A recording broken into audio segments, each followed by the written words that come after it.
Today I'm getting started on the Proko.com Drawing Basics course.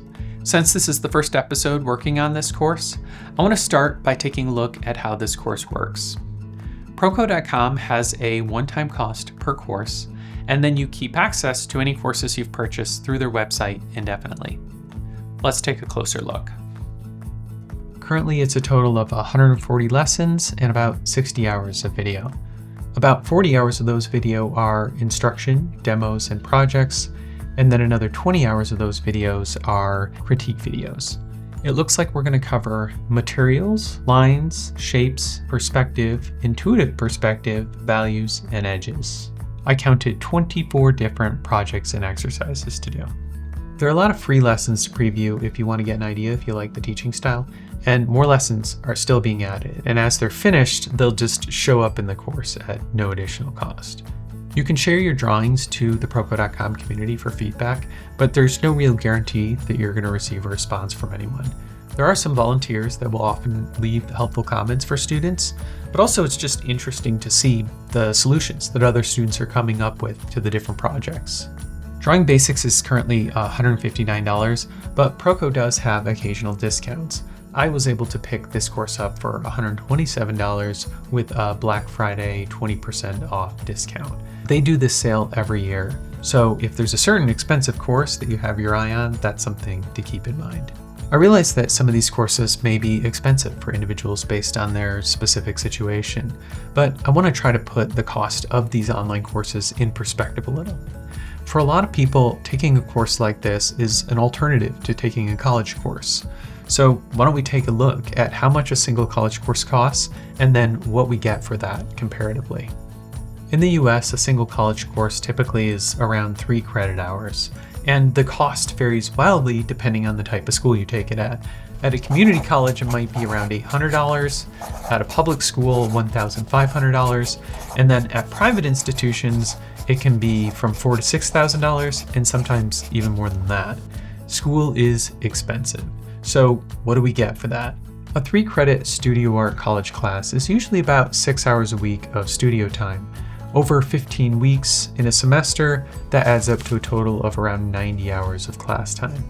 It would be generous to say that 15 to 20 hours of that is actual instruction, and then the rest of it being just studio time and critique. The biggest benefit you can get out of a college course is that you have an instructor that can give you direct feedback. You can't always get that from an online course. They certainly both have their pros and cons, but I have some appreciation for just how affordable some of these online courses are. So let's get started with the material section of the Proko Basics course. Alright, after watching these videos, what do I like? I love that there's 2 levels of exercises, one for beginners and then one for more advanced students. I'm just going to be doing all of the exercises because I want to get as much practice as possible, because I think that's where the real value of the course is. I like that most materials are optional and that we can start fairly simple, although he does say that we don't need a whole lot to get started, and then the first hour of the course goes through all of the cool materials that we might want to buy. Now, I understand that most of these aren't really that expensive, and it's nice to know more about them for ultimately when I do want to get some additional materials. But I have to try to avoid falling into this trap where I go out and buy a bunch of stuff that I really don't need quite yet to get started. The first project is to get your tools and start playing. The final materials that I'm using for this course are a sketchbook with smooth paper, a set of graphite pencils with HB, 2B, 4B, and 6B leads, a kneaded eraser, and a pencil sharpener. I haven't typically experimented with a whole lot of different materials, so I really enjoyed this section learning more about what's out there. But still, I'm trying not to get too carried away and going and buying everything that I can get my hands on. I'd rather start with a limited set of materials and learn how to use those effectively before adding more. So now on to the next project. This project is simplifying from observation. Basically, it's taking an image and then breaking it down to a 5-step value scale. He provides images that you can use as reference for your project, and he says that you can use your own images if you'd prefer, but I'm going to be using his images because I want to be able to compare my solutions for the project to the solutions that he provides for the project. One of the things that I'm missing in an online course like this is direct feedback from an instructor. And that's why it's super important that I try the problem on my own before seeing the demo or the solution so that I can get this feedback cycle working, where I can try to solve the problem, and then once I see the answer, I can correct and adapt based off that. I like the way that Clayton Christensen describes this. Questions are the places in your mind where the answers fit. If you haven't asked the question, the answer has nowhere to go. It hits your mind and then bounces right off. You have to ask the question, and you have to want to know in order to open up the space for the answer to fit. By doing the exercise before seeing the results, I create the question where the answer can fit. And then when I see the solution, it sticks. Level 1 of this project was to simplify pairs to a 5-value scale. I drew all 3 of the pairs. I wasn't entirely sure what he was looking for in terms of detail, so I tried a little bit different variation on each of them. Getting a darker dark made it much easier to get a good value range on these, and so having that softest pencil, that 6B, was super helpful in that. And it may seem obvious, but I found myself going through these softer pencils much faster than harder pencils. Oftentimes they sell them in a pack with one of each, but really you're going to go through the soft ones a little faster.